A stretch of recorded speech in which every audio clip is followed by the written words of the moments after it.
이상 산촌 여정. 향기로운 MJB의 미각을 잊어버린 지도 20여일이나 됩니다. 이곳에는 신문도 잘 아니 오고 최전부는 이따금 하드롱빛 소식을 가져옵니다. 거기는 누에고치와 옥수수의 사연이 적혀 있습니다. 마을 사람들은 멀리 떨어져 사는 일가 때문에 수심이 생겼나 봅니다. 나도 도회에 남기고 온 일이 걱정이 됩니다. 건너편 팔봉산에는 노루와 멧돼지가 있답니다.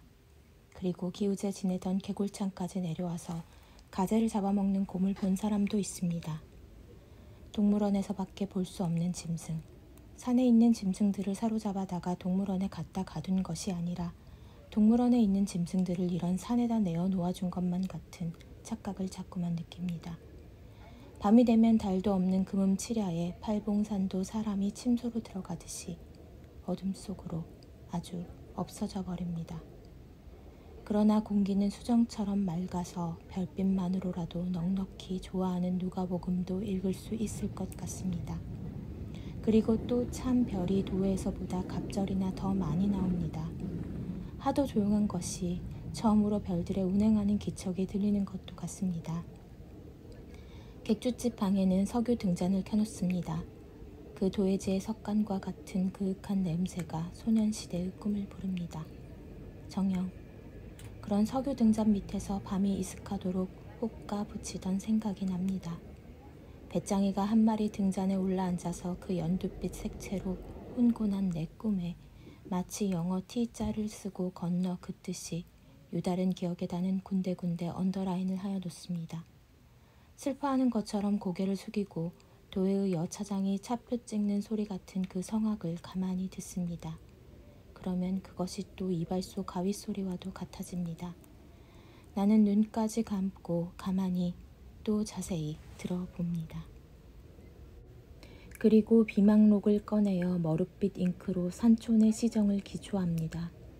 그저께 신문을 찢어버린 때 묻은 흰 나비 봉선화는 아름다운 애인의 귀처럼 생기고 귀에 보이는 지난날의 기사 얼마 있으면 목이 마릅니다. 살인물 심해처럼 가라앉은 냉수를 마십니다. 석영질 광석 냄새가 나면서 폐부의 한난개 같은 길을 그립니다. 나는 백지 위에 그 싸늘한 곡선을 그리라면 그릴 수도 있을 것 같습니다. 청석 얹은 지붕에 별빛이 내려쬐면 한겨울에 장독 터지는 것 같은 소리가 납니다. 벌레 소리가 요란합니다. 가을이 이런 시간에 엽서 한 장에 적을 만큼씩 오는 까닭입니다. 이런 때 참 무슨 재주로 광음을 헤아리겠습니까? 맥박 소리가 이 방안을 방채 시계로 만들어버리고 장침과 단침의 나사못이 돌아가느라고 양짝 눈이 번갈아 간질간질합니다.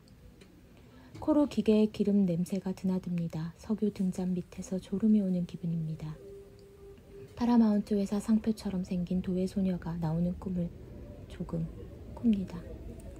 그러다가 어느 도회에 남겨두고 온 가난한 식구들을 꿈에 봅니다. 그들은 포로들의 사진처럼 나란히 늘어섭니다. 그리고 내게 걱정을 시킵니다. 그러면 그만 잠이 깨어버립니다. 죽어버릴까 그런 생각을 하여 봅니다. 병못에 걸린 다 해진 내 저고리를 쳐다봅니다. 서도 천리를 나를 따라 여기 와 있습니다. 그려. 등잔 심지를 돋우고 불을 켠 다음 비망록의 철필로 군청빛 모를 심어갑니다. 불행한 인구가 그 위에 하나하나 탄생합니다. 조밀한 인구가. 내일은 진종일 화초만 보고 눌리라. 탈지면에다 알코올을 묻혀서 온갖 근심을 문지르리라. 이런 생각을 먹습니다. 너무도 꿈자리가 뒤숭숭하여서 그러는 것입니다. 화초가 피어 만발하는 꿈. 그라비어 원색판 꿈 그림책을 보듯이 즐겁게 꿈을 꾸고 싶습니다. 그러면 간단한 설명을 위하여 상쾌한 시를 지어서 7포인트 활자로 배치하는 것도 좋습니다. 도회에 화려한 고향이 있습니다. 화렵수만으로 된 산이 고향의 시각을 가려버린 이 산촌에 팔봉산 허리를 넘는 철골 전신주가 소식의 제목만을 부호로 전하는 것 같습니다. 아침에 볕에 시달려서 마당이 부스럭거리면 그 소리에 잠을 깹니다. 하루라는 짐이 마당에 가득한 가운데 새빨간 잠자리가 병균처럼 활동합니다. 끄지 않고 잔 석유 등잔에 불이 그저 켜진 채 소실된 밤의 흔적이 낡은 조끼 단추처럼 남아 있습니다. 자기야를 방문할 수 있는 요비링입니다. 지난 밤의 체온을 방 안에다 내던진 채 마당에 나서면 마당 한 모퉁이에는 화단이 있습니다. 불타오르는 듯한 맨드라미 꽃, 그리고 봉선화. 지하에서 빨아올리는 이 화초들의 정열에 호흡이 더워오는 것 같습니다. 여기 처녀 손톱 끝에 물들을 봉선화 중에는 흰 것도 섞였습니다. 흰 봉선화도 붉게 물들까?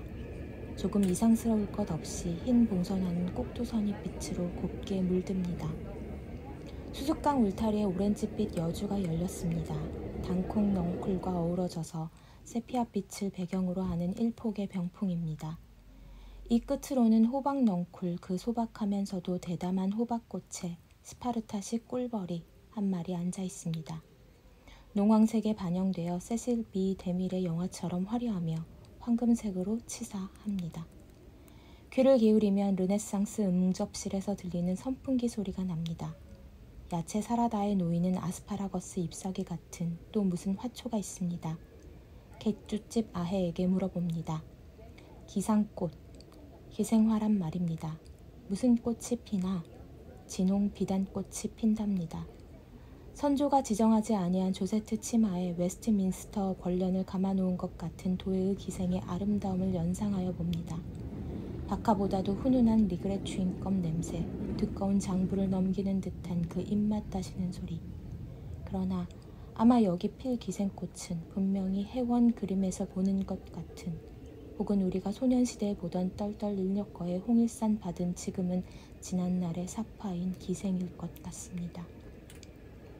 청둥호박이 열렸습니다. 호박 고자리에 무시루떡, 그 훅훅 끼치는 구수한 김에 쫓아서 증조할아버지의 시골뜨기 망령들은 정월 초하룻날, 한식날 오시는 것입니다.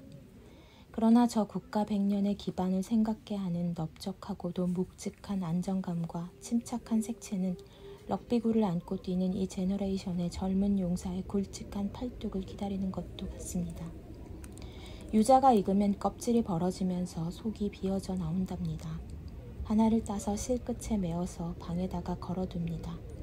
물방울져 떨어지는 풍염한 미각 밑에서 연필같이 수척하여 가는 이 몸에 조금씩 살이 오르는 것 같습니다. 그러나 이 야채도 과실도 아닌 유머러스한 용적에 향기가 없습니다.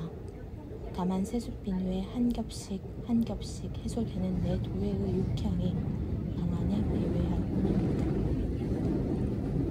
팔봉산 올라가는 초경 입구 모퉁이에 최송덕비와 또 암흑의 영세 불망기가 항공 우편 포스트처럼 서 있습니다.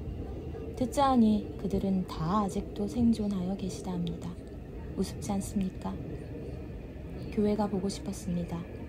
그리하여 예루살렘 성역을 수만 리 떨어져 있는 이 마을의 농민들까지도 사랑하는 신 앞에서 회개하고 싶었습니다. 발길이 찬송가 소리나는 곳으로 갑니다. 포플러 나무 밑에 염소 한 마리를 메어 놓았습니다. 구식으로 수염이 났습니다. 나는 그 앞에 가서 그 총명한 동공을 들여다봅니다. 셀룰로이드로 만든 정교한 구슬을 오블라토로 싼 것 같이 맑고 투명하고 깨끗하고 아름답습니다. 도색 눈자위가 움직이면서 내 삼정과 우악이 고르지 못한 빈상을 업신여기는 중입니다. 옥수수밭은 일대 관병식입니다. 바람이 불면 갑주 부딪히는 소리가 우수수 납니다. 카민빛 꼬꼬마가 뒤로 휘면서 너울거립니다. 팔봉산에서 총소리가 들렸습니다. 장엄한 예포소리가 분명합니다. 그러나 그것은 내 곁에서 소조의 간을 떨어뜨린 공기총 소리였습니다. 그러면 옥수수밭에서 백, 황, 흑, 회, 또 백, 가지각색의 개가 퍽 여러 마리 열을 지어서 걸어 나옵니다. 센슈얼한 계절의 흥분이 코사크 관병식을 한층 더 화려하게 합니다. 산삼이 풀어져 흐르는 시내 징검다리 위에는 백채 씻은 자취가 있습니다. 흑김치의 청신한 미각이 안약 스마일을 연상시킵니다. 나는 그 화성함으로 반들반들한 징검다리 위에 삐뚤어진 M자로 쪼그리고 앉았노라면 시야에 물동이를 이고 주저하는 두 젊은 새악시가 있습니다. 나는 미안해서 일어나기는 낯으면서도 일부러 마주보면서 그리로 걸어갑니다.